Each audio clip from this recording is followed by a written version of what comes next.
Hey, good afternoon, everyone. This is Gladys. This is Agnes. I'm sorry I was late, y'all. Oh, but that's me. But listen, we want to say thank you for you coming in today. Thank you so much for joining the Gladys and Agnes podcast. And first of all, before we move any further, we'd like to say thank you so much for subscribing, sharing, and liking and commenting on our podcast. We really, really appreciate you. Thank y'all. It's the podcast, it's a show, it's a video, whatever you want to call it. It's a YouTube. So, but today we have a very, very, very important special guest. Her name, she is our oldest sister. Her name is Brenda Fowler Withers. I had to make sure I say that right because I call her something else all the time and I don't never use that name. So Brenda Fowler Withers is our oldest sister, and we're going to talk about the older sister syndrome, but I'm going to let Gladys talk more about that and say hey. Hi. Okay, so like Agnes said, today's segment is about the matriarchs of the family and the oldest sister, the oldest sibling. Yes. And we're going to just discuss the ups and downs in all of the different aspects of what it means to be that oldest sister and what all it entails in being the matriarch of the family. Yes. So without further ado, this is going to be like in an interview setting. So we're going to ask my sister questions like we don't know her, and she's going to answer them to the best of her ability. So I'm the baby girl, by the way. And I'm the so I got some middle child issues somewhere along the line there. You think? She really does. Okay, Agnes, this is between me and my other two personalities. All right. Okay, all right.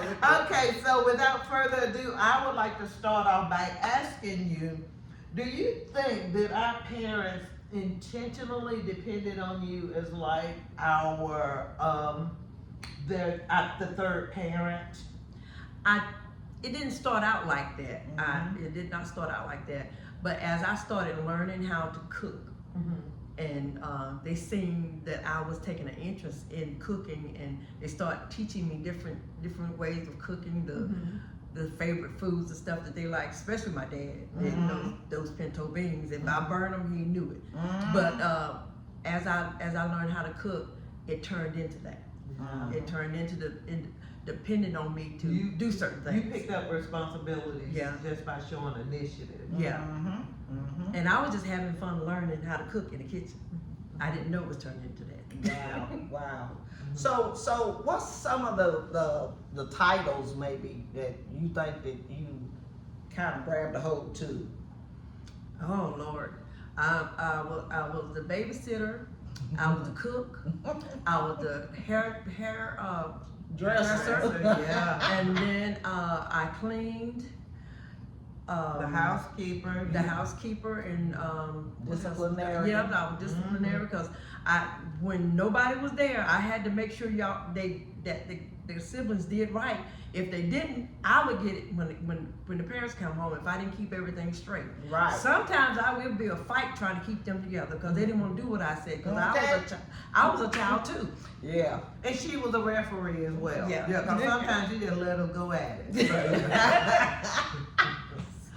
Oh, Lord. So some of the skills that you learn, I think it's like a good transitional piece to go into the matriarch aspect. That what you ultimately grew into, and as like some of our elder family members, went on to be with Jesus, there's a matriarch in every family. And so so we're like a transition into being that oldest daughter and how it kind of prepared you to just naturally fall into that role as the matriarch of our family. Yeah.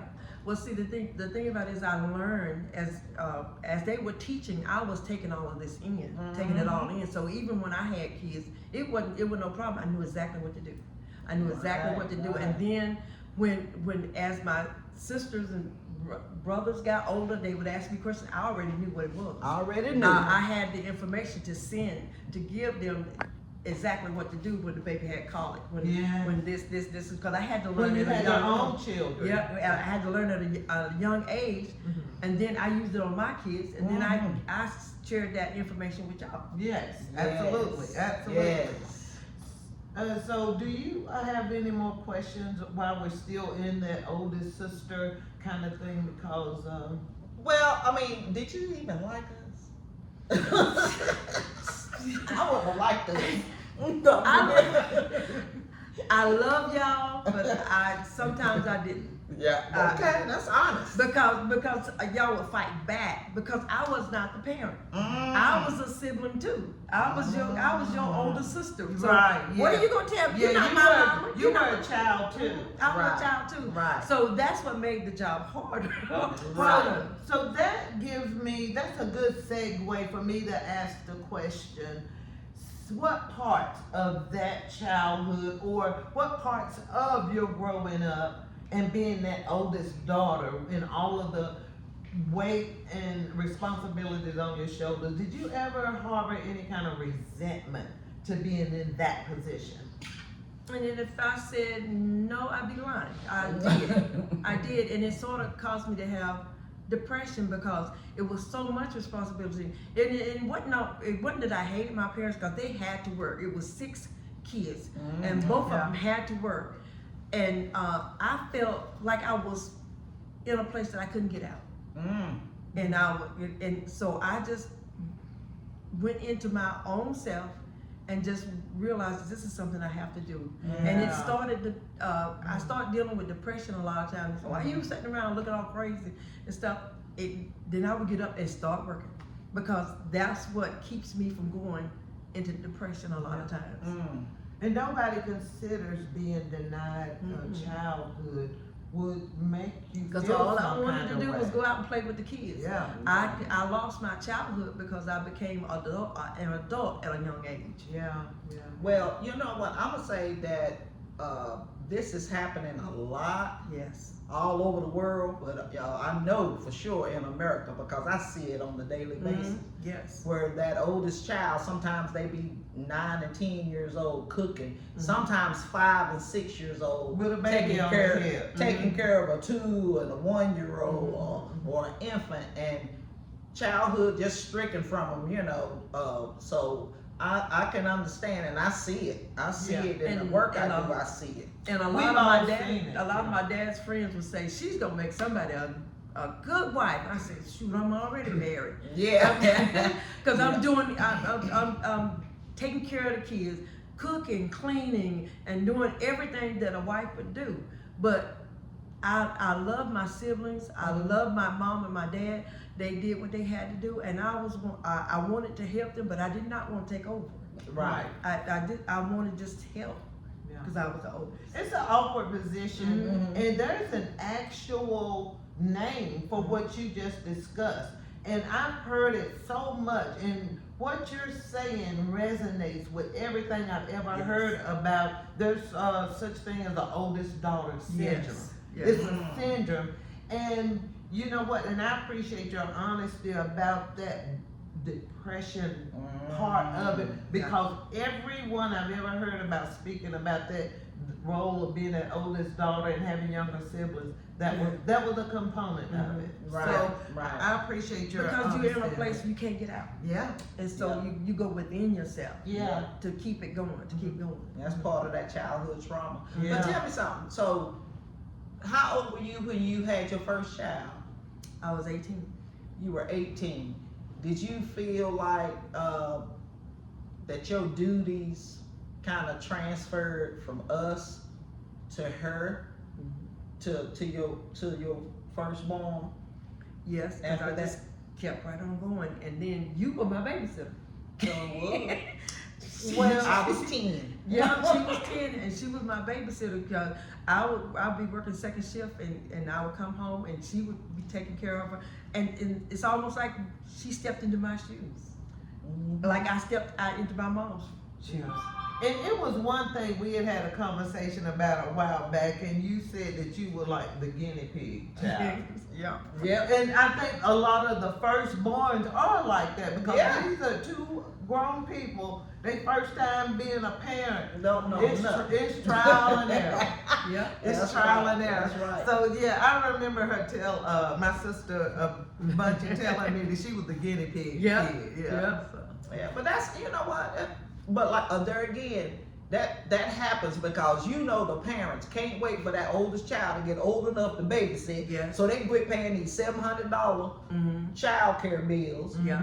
Nowadays. And daycare bills and all that stuff. And you know, but gone are the days of the latchkey kids. Yeah. Honey, little kids used to come in the house by themselves, 5, 6 years old, because the parents, some of them that didn't have older children, Yeah.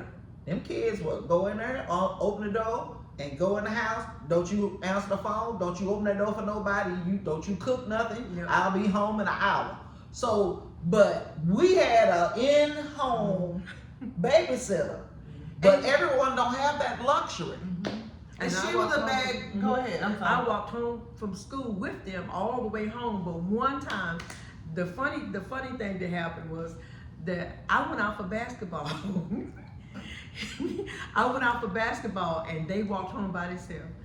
My Without her. mama came to the gym and got me. That was the funniest thing. Everybody was crying, laughing at me. I was crying because she came and got me. I wanted to go out for basketball. She so was humiliated. Yeah, they were crying laughing. She was crying humiliated. Yeah. So. But you know what? But why? Why did she have to go through that? I'm almost home.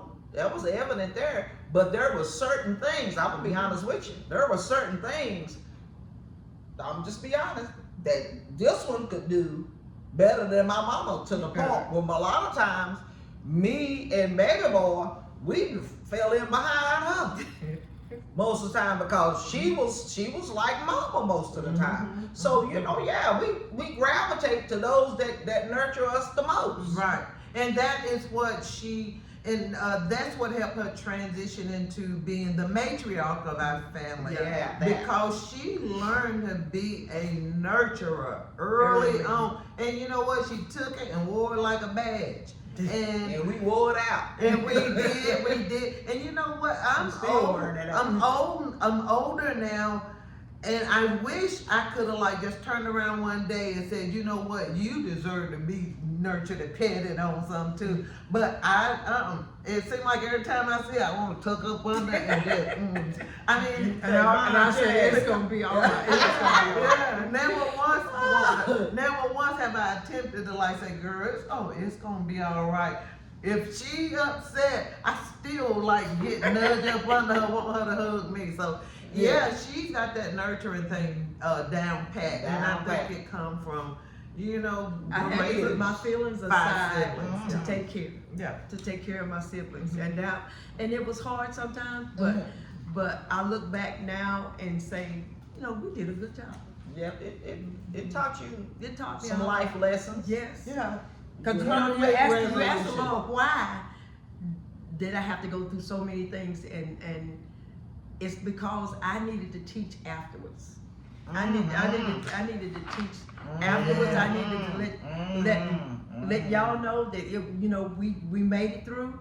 Then I had to let my kids know you can get through it. If I went through it, you can get through it too. That's and right. then my grandkids are coming up. I still have to teach. I still have to let them know the life is gonna keep on lifing, but you got to stand strong. Yeah. Stand strong. She has instilled, you know what, my mother got sick when all of us was still relatively young. And ultimately, how old were you when our mother passed away? Like 30? Yeah. So there was, I think there was God's plan in all of that, because she did have to hold us all up and give us some sound counsel and instruction that we needed in our life. So I know when she got sick, everybody had started new jobs, and I had been on my job the longest. And I said, Absolutely. go to work. I got this. Yeah. I'll go and take care of her because I'm the one that has to been on. And I told my supervisor, my boss, I've got to be off from work a couple, three. I don't know how long it's gonna be, but my mother's is declining in health, and I'm gonna have to be there. My sisters can't do it. Yeah. So, and she was starting her new job that Monday. 2 weeks. And I've been at my job 1 week. Yeah. And so they 1 could not week, do it. yeah. They could not do it. Yeah, And the that's right. boys, Lord. It just happened that way, where it kind of wedged her in to make that last. She became a parent again. Yeah. A parent for parent. You know, Yeah. but they say That's when what the happens. parents get older, the roles are reversed. And she rolled right off into that reversal. Yeah. But it couldn't have been anybody else but her, evidently. So at the end of the day, what would you say about your time as being a first sibling and the matriarch of the Fowler, the Jug and Clara Fowler clan? The matriarch, the peacekeeper, the Yeah. conflict resolution, the nurturer, and those are some big hats to have to wear. So just in all of that, all encompass, how The would thing you sum it about up? it is, I could sum it up by saying, regret. But no, God had a plan. God had a plan, and He had ordered my steps, even before I had gotten saved or anything like that. But He had ordered my steps, and I was young enough to follow those steps that He had ordered for me. Amen. And so I had He had a job for me to do. I had a purpose. I had a purpose to take care of my siblings and make sure that they were doing good. Cause my mother was sick a lot, and my dad had to work. She had to work. So Yeah. the only thing I can say about that is